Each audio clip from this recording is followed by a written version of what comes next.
Hello friends, আমি অর্পণ। আজকের এই ভিডিওতে আমরা তিনটি বিষয় নিয়ে আলোচনা করব। প্রথমেই যে বিষয়টা নিয়ে কথা বলবো সেটা হচ্ছে সালমান খানের সিকান্দার সিনেমার ট্রেলার রিলিজ করে গেছে। ট্রেলারটা কেমন লাগলো আমার? আমি যে সালমান খানের হিউজ ফ্যান, বিগেস্ট ফ্যান, সেটা আমি বলতে পারবো না, কিন্তু লাস্ট যদি আমার কোনো সিনেমা সালমান খানের ভালো লেগে থাকে, অনেস্টলি স্পিকিং, বজরঙ্গি ভাইজান। বজরঙ্গি ভাইজান লাস্ট আমার ভালো লেগেছিল অ্যাজ আ সিনেপ্রেমী হিসেবে। সেই রকম বা সেটার কাছাকাছি কি যেতে পেরেছে? বজরঙ্গি ভাইজান টোটালি অন্য রকমের গল্প ছিল, বাট সিকান্দারের ট্রেলার 3.5 মিনিট, 3 মিনিট 38 সেকেন্ডের একটা ট্রেলার বানিয়েছে। একটু বেশ লেন্দি হয়েছে, বড় হয়েছে, কিন্তু বেশ কিছু ইউনিক জিনিস আমি দেখতে পেয়েছি এই ট্রেলারটার মধ্যে। সালমান খানের বেশিরভাগ ট্রেলারের মধ্যে যেটা হয়, একদম এক টাইপের প্যারালালি, খুব একটা বেশি কিছু ইউনিক জিনিস দেখা যায় না, সারপ্রাইজ কিছু হয় না। বাট এই ট্রেলারটা কিন্তু যথেষ্ট ইউনিক হয়েছে, যথেষ্ট অন্য রকমের হয়েছে, আটকে টাইপের হয়েছে। তার কারণ হচ্ছে একটা একটা করে আসি। প্রথমত, OG Salman Khan is back, the superstar Salman Khan. Bhaijaan বা সিকান্দার, এখনকার দিনের নাম একটাই নাম বলা যেতে পারে, সিকান্দার ইজ ব্যাক। বলিউডের সিকান্দার একটাই, সেটা হচ্ছে সালমান খান, সেটা বলা যেতে পারে। যা অ্যাকশন দেখিয়েছে ভাই রে ভাই, কাঁপিয়ে দেবে সালমান খান। এমনিতে তো সালমান খানের বডি শডি আমরা জানি, কীরকম ওয়েট তার, লম্বা চওড়া মাসেল, ঘুম তাড়ি ফাড়ি রেখেছে, ঠিক আছে। বিভৎস লেভেলের অ্যাকশন আছে। একটা দেখাচ্ছে পাঞ্চ করছে, মুখে হিট করছে, মুখে ছিটকে বেরিয়ে যাচ্ছে ভাই। এবং ত্রিশূল দিয়ে মারার একটা সিন আছে, একটা বিরাট বড় বিগেস্ট অ্যাকশন সিকোয়েন্স। ওখানে কিন্তু খরচা করা হয়েছে অনেক টাকা।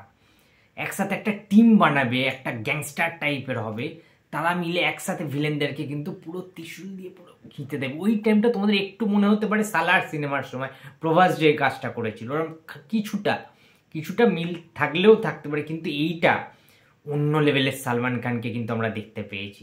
ওই সিনটা এপিক সিন হতে চলেছে সিকান্দার সিনেমা।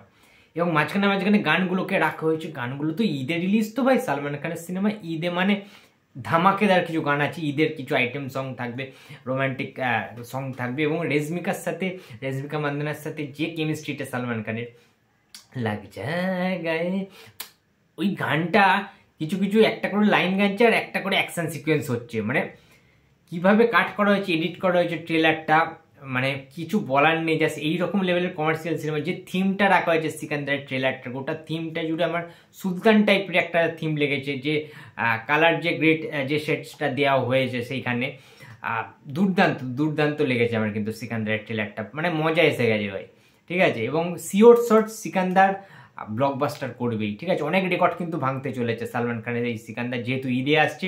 ঈদ মানেই সালমান খান, ঈদ মানেই ভাইজান, ঈদ মানেই সিকান্দার। তো দারুণ লেগেছে ট্রেলারটা। তোমাদের কেমন লেগেছে অবশ্যই কমেন্ট বক্সে জানিও। সেকেন্ড যেটা নিয়ে কথা বলবো, কিছু কথা বলে একটা গান বেরিয়েছে, ঠিক আছে। আরিস যে সিনেমাটা বেরোচ্ছে ইয়াস নুসরাতের, সেই সিনেমারই একটা রোমান্টিক গান। গানটা কেমন লাগলো? গানটা হচ্ছে আহামরি, আমার খুব সুন্দর লেগেছে। বাংলা গানের ইতিহাসে, বাংলা সিনেমার ইতিহাসে সবচেয়ে শ্রেষ্ঠ স্বর্ণযুগ ফিরে এসেছে, সেটা আমি বলতে পারবো না ভাই, সরি।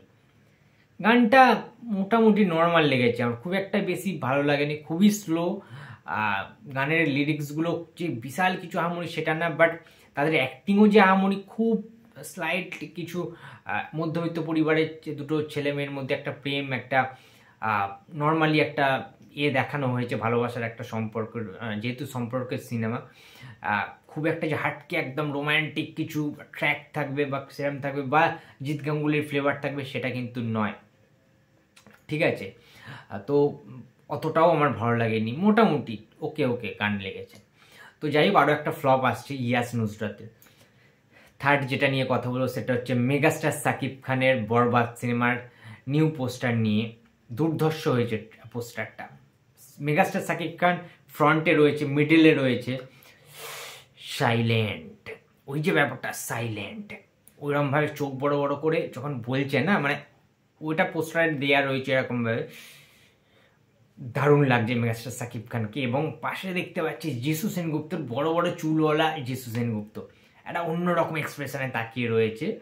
এবং সাকিব খানের ওরকম একটা কোট টাইপের একটা ড্রেস পরে রয়েছে, ঠিক আছে, কস্টিউম রয়েছে, চেন টেনগুলো ঝুলছে, কানে দুল রয়েছে, বিভৎস লাগছে, ভয়ঙ্কর লাগছে মেগাস্টার শাকিব খানকে। এবং তার পাশে তার বিবি, তার ইদিকা পল রয়েছে, বরবাদ সিনেমার নায়িকা। একদম মানে বিয়ের একটা সাজে, কোণের সাজে একটা দেওয়া, ঠিক আছে, দারুণ দারুণ, ঠিক আছে। মানে যারা বাংলাদেশে থাকো তারা বেশি রিলেট করতে পারবে এই ব্যাপারগুলো, এই প্যাশনেবল যে ব্যাপারগুলো। পোস্টারটা দারুণ লেগেছে আমার, ঠিক আছে। কিন্তু যেটা বলার যে ঈদে হয়তো বা রিলিজ নাও করতে পারে শাকিব খানের এই বরবাদ ছবিটা, তার কারণ শুনছি নাকি কানাঘুষো যেগুলো শোনা যাচ্ছে সেন্সারের নাকি প্রবলেম হচ্ছে সার্টিফিকেট বের করতে। তো যদি রিলিজ করে তো খুবই ভালো ঈদে, ঠিক আছে, কিন্তু ঈদে না করলে খুবই হতাশ হব আমরা। আমরা চাই যে মেগাস্টার শাকিব খানের বরবাদ ছবিটা ঈদে রিলিজ করুক, তার কারণ ট্রেলার নিয়ে এত হাইপ, যে কোনো পোস্টার নিয়ে এত হাইপ, মেগাস্টার শাকিব খানের কোটি কোটি ফ্যান ফলোয়িংয়ের এত হাইপ রয়েছে এই সিনেমাটাকে কেন্দ্র করে। সুতরাং ঈদে রিলিজ করা উচিত যেভাবেই হোক। তো বন্ধুরা, এই ছিল আজকে আমার ভিডিও। তো ভিডিওটি যদি ভালো লাগে তো প্লিজ লাইক করো, কমেন্ট করো, শেয়ার করতে ভুলো না। যদি চ্যানেলে নতুন হয়ে থাকো তো প্লিজ সাবস্ক্রাইব করে দিও। তো দেখা হচ্ছে আবার পরের ভিডিওতে। তো টাটা।